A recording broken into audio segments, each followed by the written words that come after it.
I can still feel the chill of the cell even now, the damp air clinging to my skin like the memory of that day. The guards have long stopped speaking to me, and the silence here has its own weight, heavy, patient, almost human. I have little left but time, and time is a cruel companion. It lets a man relive his own mistakes in perfect clarity. For me, that journey always returns to one date, March 17th, 1943, the day the war ended, though no one else could see it yet. I was still Admiral Wilhelm Canaris then, head of the Abwehr, the intelligence service of the German armed forces. Outside my window, Berlin carried on with the illusion of victory, flags, marches, speeches. Inside my office, buried beneath layers of classified reports, a single sheet of paper waited for me. One page, a few numbers. Yet it carried more destruction than 1,000 bombs. It spoke of an American factory, an ocean away, capable, soon, of producing a 4-engine heavy bomber every 60 minutes. I remember reading that line again and again, thinking there must be a mistake. But deep down, I knew there wasn't. That paper was no enemy propaganda. It was the arithmetic of our defeat, written with perfect precision. I have seen many forms of death in this war, bodies, cities, armies, but nothing as cold as that truth. You see, when a man leads an empire built on arrogance, the truth itself becomes treason. I tried to deliver it, but truth in the Reich was like oxygen in a sealed room, necessary and deadly. In the months that followed, I would watch that single page consume everything I believed in. And now, as I wait for the footsteps outside this cell, I understand. I was never executed for betrayal. I was executed for being right. I was not born a spy. I was a naval officer, raised by the discipline of the sea, by the smell of salt and diesel, and by the unbending rules of the old Imperial Navy. Honor, duty, precision, those were the pillars of my life long before politics began to corrupt them. I had served under the Kaiser and watched the German Empire collapse into chaos. I believed that one day Germany could rise again, not through fury or ideology, but through logic, order, and intellect. When Hitler came to power, I convinced myself that serving him was serving my country. It was a dangerous illusion. In 1935, I was appointed head of the Abwehr, the intelligence service of the German armed forces. On paper, my mission was clear: collect information, anticipate the enemy, protect the Reich. In truth, it was a labyrinth of deceit and shifting loyalties. My agents were scattered across the world: Stockholm, Lisbon, Madrid, Ankara, Buenos Aires. They worked quietly, in hotel rooms, embassies, and back rooms of cafes. They listened to engineers and diplomats, businessmen and soldiers. From them, I received fragments of truth, small pieces of a vast puzzle that no one else cared to assemble. Through their reports, I began to see the real shape of the war. It was not a clash of soldiers. It was a contest of industries: steel, oil, aluminum, and men. Whoever could produce more would win. Still, I clung to the belief that if I could present the facts clearly, reason would prevail. I trusted in numbers more than ideology. But in Berlin, reason was a dying language. Inside the marble corridors of the Reich Chancellery, truth was not a tool of power, it was an inconvenience. My warnings were trimmed, softened, or buried under propaganda. Bad news was treated as defeatism. In the Führer's circle, optimism was mandatory, and reality was treason. I remember standing before a massive map of Europe, red pins for our victories, black pins for our losses. The red outnumbered the black, yet my eyes always went to the small stack of papers on my desk. Tables of production, fuel consumption, aircraft losses. Those numbers spoke louder than any speech. They told a story that few wanted to read. I began to realize that the Abwehr, my Abwehr, was becoming an island of reality in a sea of delusion. I often wondered if our true enemy was not the Allies, but our own blindness. Still, I kept my composure. Discipline is the last refuge of a soldier when truth becomes dangerous. I told myself that my loyalty was to Germany, not to the man who claimed to embody it. The Germany I loved was not built on hate. It was the land of Bach and Goethe, of engineers and thinkers, of men who measured before they spoke.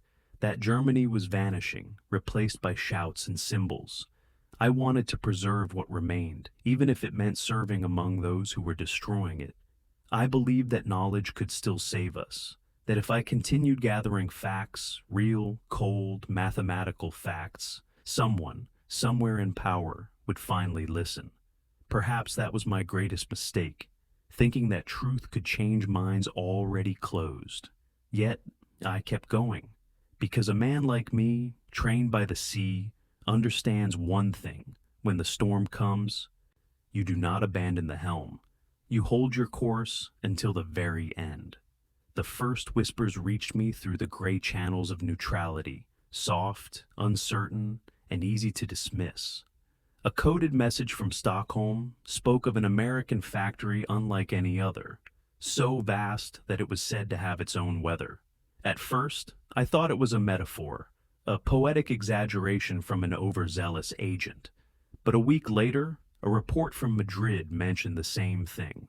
A plant somewhere in Michigan that had begun building heavy bombers using automobile assembly techniques. That was when I started to pay attention. Our agents in neutral countries were often our most reliable eyes. They moved among diplomats, businessmen, engineers, and spies of every flag. In the salons of Lisbon or the cafes of Zurich, they listened to what men let slip after a glass of wine or an indiscreet boast. These fragments, harmless on their own, began to form a pattern. A Swedish engineer who had toured American plants wrote in detail about a new facility, commissioned by the Ford Motor Company. It was designed to mass-produce the B-24 Liberator, a 4-engine heavy bomber that weighed over 18 tons and contained more than 1.5 million parts. He described a moving assembly line so large that aircraft were rotated on turntables to make a 90-degree turn midway through the process. The report seemed absurd. Even our finest factories in Germany took weeks, sometimes months, to complete a single bomber like the Heinkel He-127. The idea of building one every hour was madness, or genius beyond our comprehension. In the smoke-filled office of the Abwehr, I read each message twice, then 3 times, as if repetition could make the impossible credible.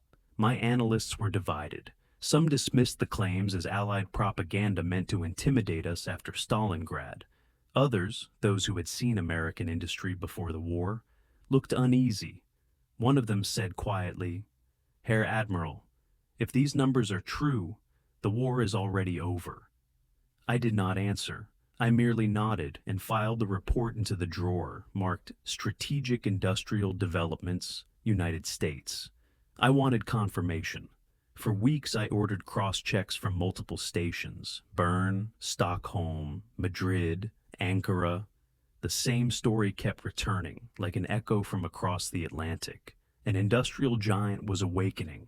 What unsettled me most was not the scale itself, but the method, the use of untrained civilians, women, even factory workers with little education, all producing weapons with machine-like precision.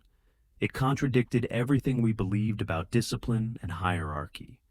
Yet the numbers were too consistent to ignore. Slowly, doubt turned to curiosity, and curiosity to fear.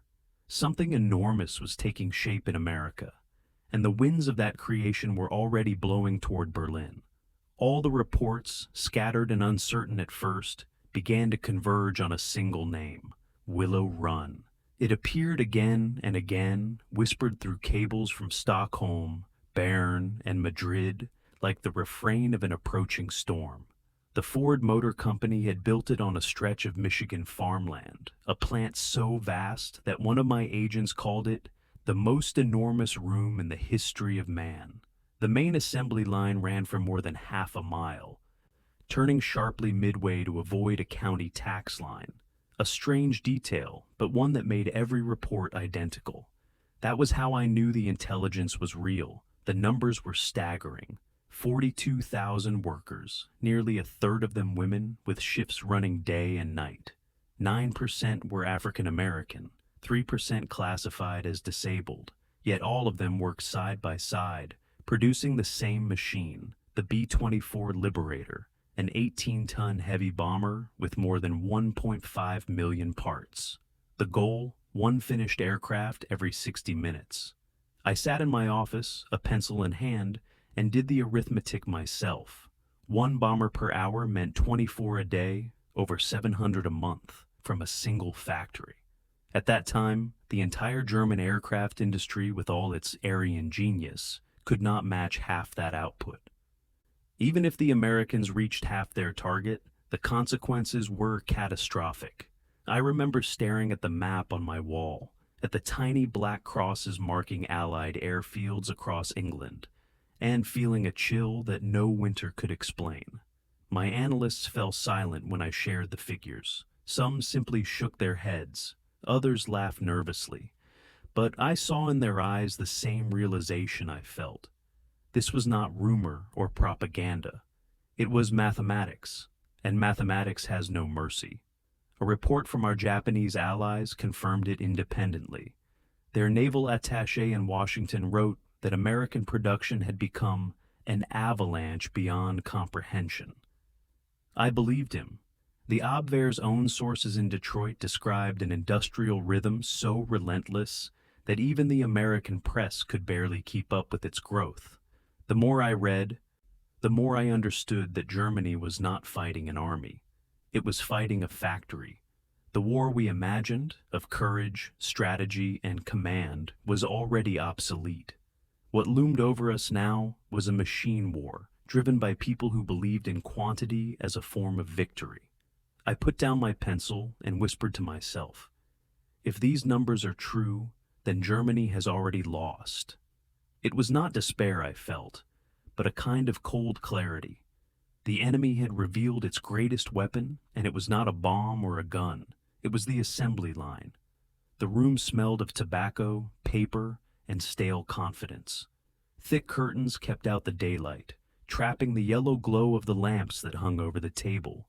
Maps covered every wall. Europe cut into grids of conquest and loss, red strings marking divisions, blue pins tracing supply routes that already existed only in theory. I stood at the far end of the table, the Willow Run report in my hand. The officers gathered before me were men hardened by victory, men who had learned to measure truth by the distance of their own ambition. Their uniforms were immaculate, their faces unreadable. Somewhere in the corner, a typewriter clattered, its rhythm sharp and mechanical, filling the pauses where courage should have spoken. I began reading. I told them of the Ford plant in Michigan, half a mile of machinery, 42,000 workers, one bomber every hour. No adjectives, no opinions, only numbers. The sound of the typewriter stopped. For a moment, even the smoke in the air seemed to hold still. One general shifted in his chair. Another gave a faint snort, the kind of laugh that hides discomfort. Impossible, someone murmured. American exaggeration. I expected that reaction. Propaganda was always easier to believe when it favored us. I laid the paper flat on the table, pointing to the verified details, production schedules, aerial reconnaissance from our agents, reports cross-checked from 4 neutral capitals. Still, no one spoke. I could feel their doubt pressing against me like a weight. At last, Field Marshal Keitel broke the silence. Herr Admiral, he said, even if this plant exists, it changes nothing. The German spirit cannot be measured in machines. His words hung in the air, warm and empty. I met his gaze and nodded. There was nothing else to say. Around us, the map of Europe glowed red under the lamps, the color of victories already fading. One of my aides gathered the papers, his hands trembling slightly. As I watched the officers disperse, I realized that I had not presented intelligence. I had delivered heresy. The numbers were too cold, too clean, too absolute. They didn't fit into speeches or dreams. Outside, somewhere beyond the walls of that smoke-filled room, The industrial heartbeat of America was already thundering. But in Berlin, the only sound was the rustle of uniforms and the soft, stubborn scrape of denial. Reichsmarshal Goering received me in his usual theater of excess. His office in the Air Ministry was more a stage than a workplace. Thick carpets, gold-framed paintings, the sweet sour scent of cigars that cost more than a soldier's monthly pay. He sat behind a desk the size of a dining table, his uniform straining at the seams, a diamond-studded baton resting beside a crystal ashtray. When I entered, he greeted me with a grin that didn't reach his eyes. "Ah, Canaris," he said, "our man of secrets. What gloomy prophecy do you bring today?" I handed him the Willow Run report. He skimmed the first page, then leaned back and laughed. A great rolling laugh that filled the room like smoke. "Americans," he said between bursts of amusement, "they build refrigerators and razor blades, not airplanes." The other officers in the room chuckled obediently. It was the laughter of men who needed to believe in their own invincibility. I stood still, watching him. Goering's rings caught the light as he waved the paper dismissively. "You intelligence men are too easily frightened by numbers," he continued. "Machines don't win wars, men do, German men." He tapped his chest as if patriotism alone could replace fuel or aluminum. I spoke carefully, reminding him that our own factories were already running below capacity, that Allied bombing was increasing, that even if the Americans reached half of these figures, their output would eclipse ours. His smile froze for a moment, then returned, harder now. "Nonsense," he said. "You sound like one of those pessimists from the General Staff. Perhaps you should spend less time counting and more time believing." The words landed like a slap, but I didn't respond. Around us, the air felt thick, suffocating. The room reeked of luxury and decay, of a man who mistook indulgence for power. Goering turned to his aides. "File this with the other fairy tales," he said. "I prefer facts." They laughed again. Facts, I thought. That word had lost its meaning here. The Reichsmarshal puffed on his cigar, sending gray coils into the air like smoke signals from a sinking ship. I realized then that I wasn't speaking to a commander. I was speaking to a myth, wrapped in silk and denial. When the meeting ended, I gathered the unused pages and slipped them back into my briefcase. Goering was still laughing as I saluted and turned to leave. The sound followed me into the corridor, echoing off marble and brass. It was a laughter too loud, too desperate, the laughter of a man drowning beneath his own illusions.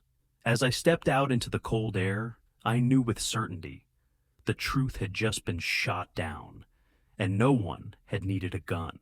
The train to East Prussia cut through a landscape of ice and silence.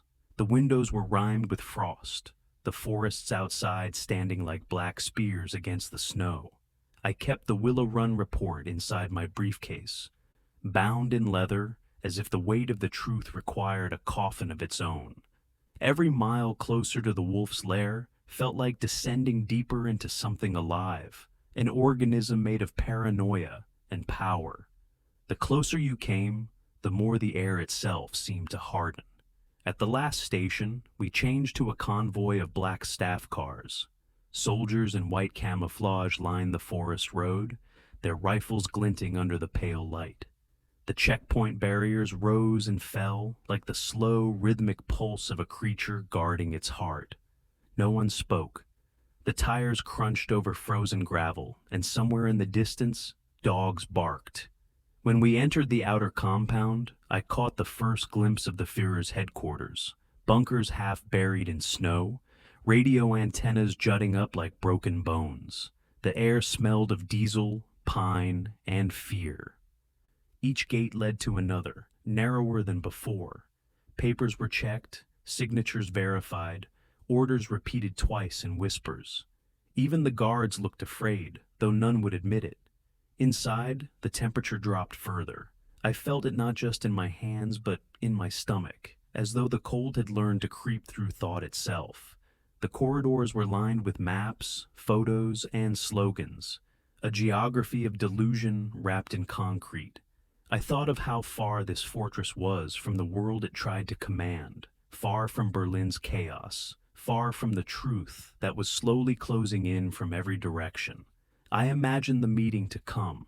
I would hand the report to the man whose will had replaced reason, whose belief in destiny made him blind to arithmetic.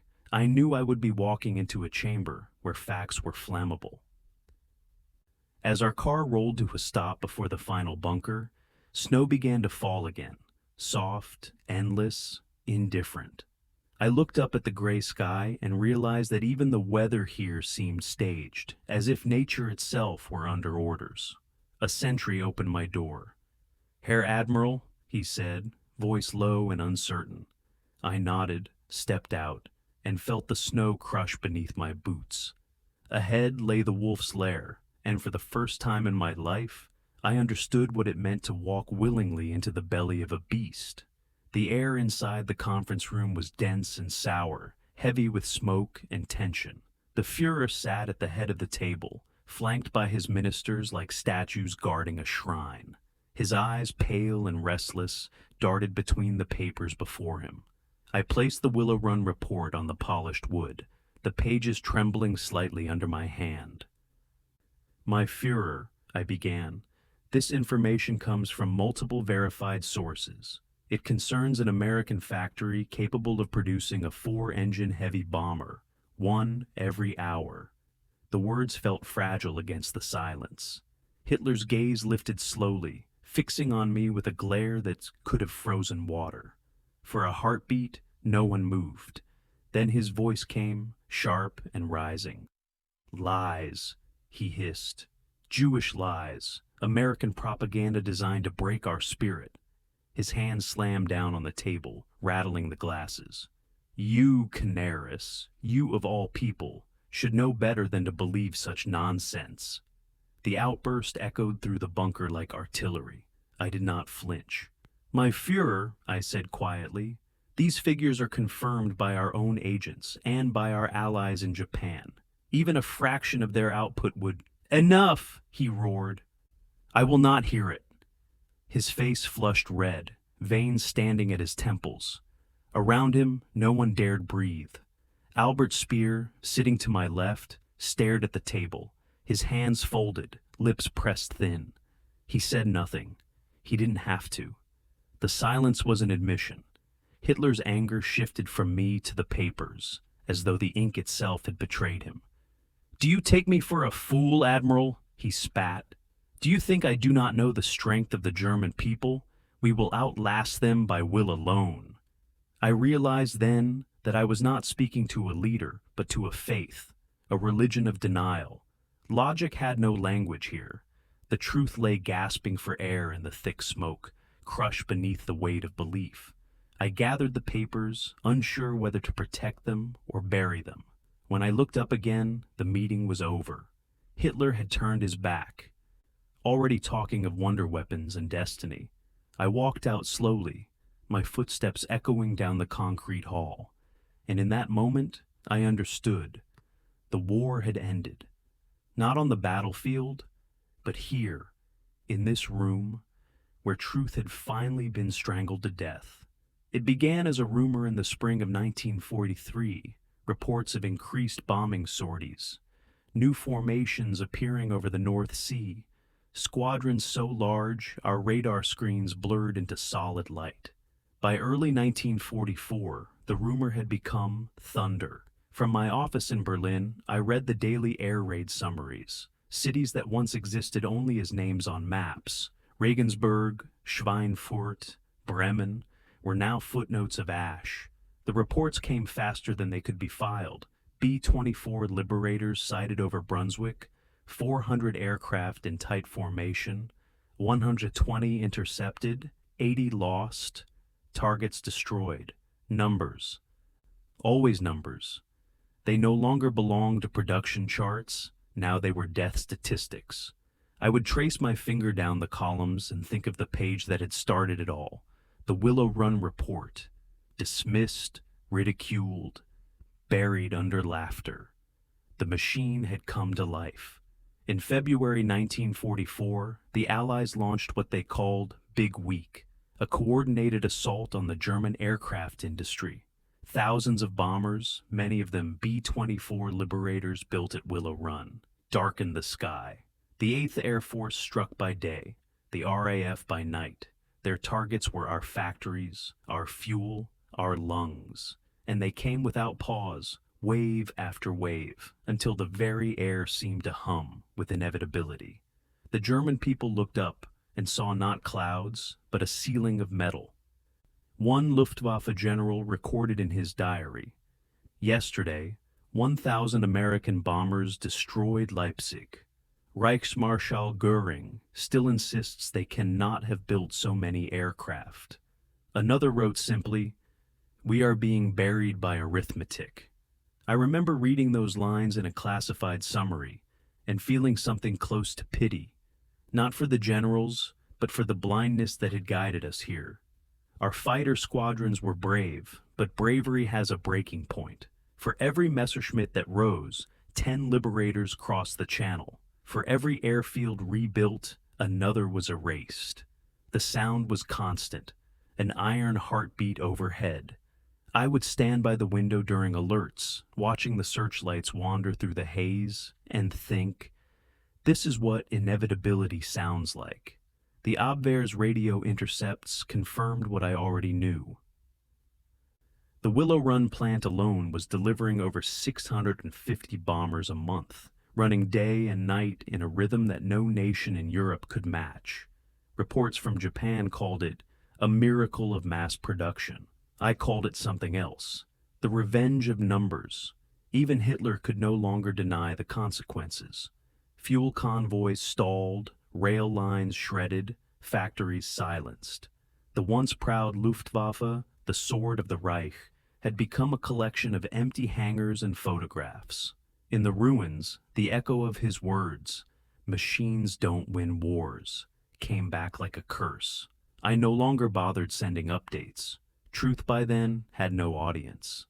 I kept the last version of the Willow Run report locked in my drawer, its edges worn from being handled too many times.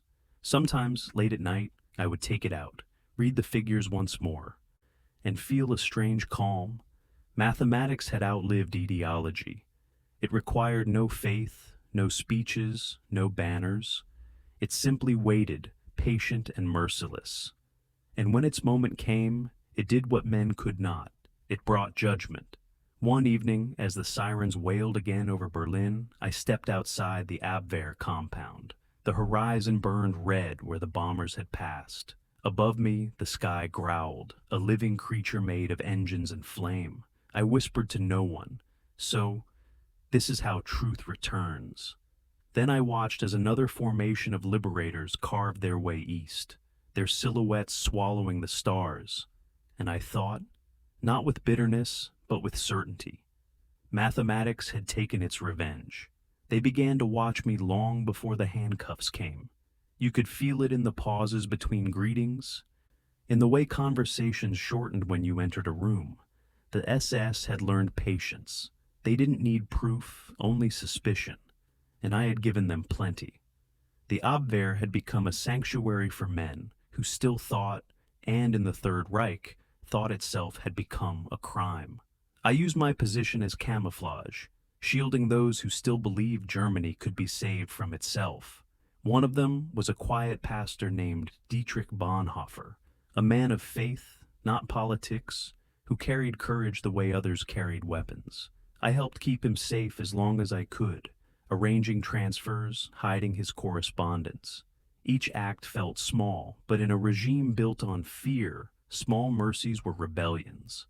After the July 20th, 1944 plot to kill Hitler failed, the net closed around us. The Gestapo tore through the Abwehr like a storm. Files vanished. Friends disappeared. Whispers turned into accusations. My own name surfaced again and again, carried on the breath of informants who needed someone else to die first. One morning, they came for me. No trial, no ceremony, just boots in the corridor and the click of steel. I was taken to Flossenburg, a place where silence replaced air. In the cell, time dissolved. There was no day or night, only the scraping of footsteps and the slow drip of water somewhere behind the wall. I kept a small notebook, writing when I could, though I knew it would never leave this place. I wrote not for history, but for clarity, for the few remaining hours in which I still belonged to myself. I thought often of March 17th, 1943, the day I first read the Willow Run report. I had seen the truth then, and I had carried it like a burning coal ever since.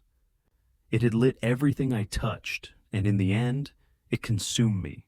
Sometimes the guards looked at me with curiosity, as if trying to see the traitor beneath the wrinkles. But I was not a traitor. I had only refused to be blind.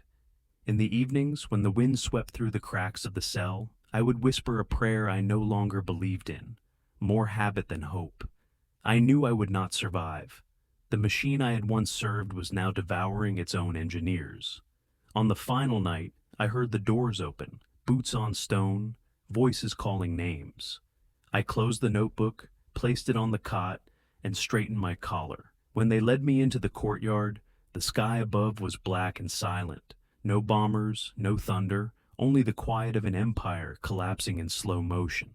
I did not speak. There was nothing left to defend. The truth had already done its work. They came for me at dawn. The footsteps in the corridor were soft, almost respectful, as if the guards, too, understood that the end no longer needed cruelty. I rose without being told.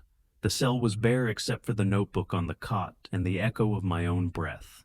Outside, the air was sharp with frost. They led me into the courtyard of Flossenburg, where the snow was gray from the ash of the crematorium. The gallows stood against the pale morning, a wooden outline drawn over the ruins of an empire. I looked up at the sky, empty, silent, and thought of the other sky, the one that had once thundered with B-24 Liberators built by hands I was forbidden to respect. I remembered the paper I had first read in 1943, the Willow Run report, the numbers so simple, so merciless. 1 bomber an hour. 700 a month. Arithmetic had decided the war long before the generals did. That single sheet had weighed more than all the medals in Berlin. It had carried a truth no one wanted to bear, and because of that, it had become my death sentence. The officer in charge asked if I had any final words. I thought for a moment, then shook my head. What could I say that hadn't already been written in smoke across the skies of Germany? The executioner adjusted the wire. The cold bit into my skin. I closed my eyes and saw the endless factory lines, the sparks of welders, the rhythm of machines, men and women working not for vengeance, but for mastery over chaos. In their labor, I saw what my own nation had forgotten, that strength without reason is only destruction dressed as faith. As the rope tightened, my last thought was not of fear, but of clarity. I understood at last what had truly destroyed us. It was not the bombs, not the tanks, not the armies that crossed the Rhine. It was our blindness, our worship of pride over truth, of will over wisdom. The world went silent. Somewhere beyond the camp walls, dawn spread across the snow, pale and indifferent. And as the light touched the gallows, I knew this much was true. It was not war that killed Germany, but the pride that refused to see.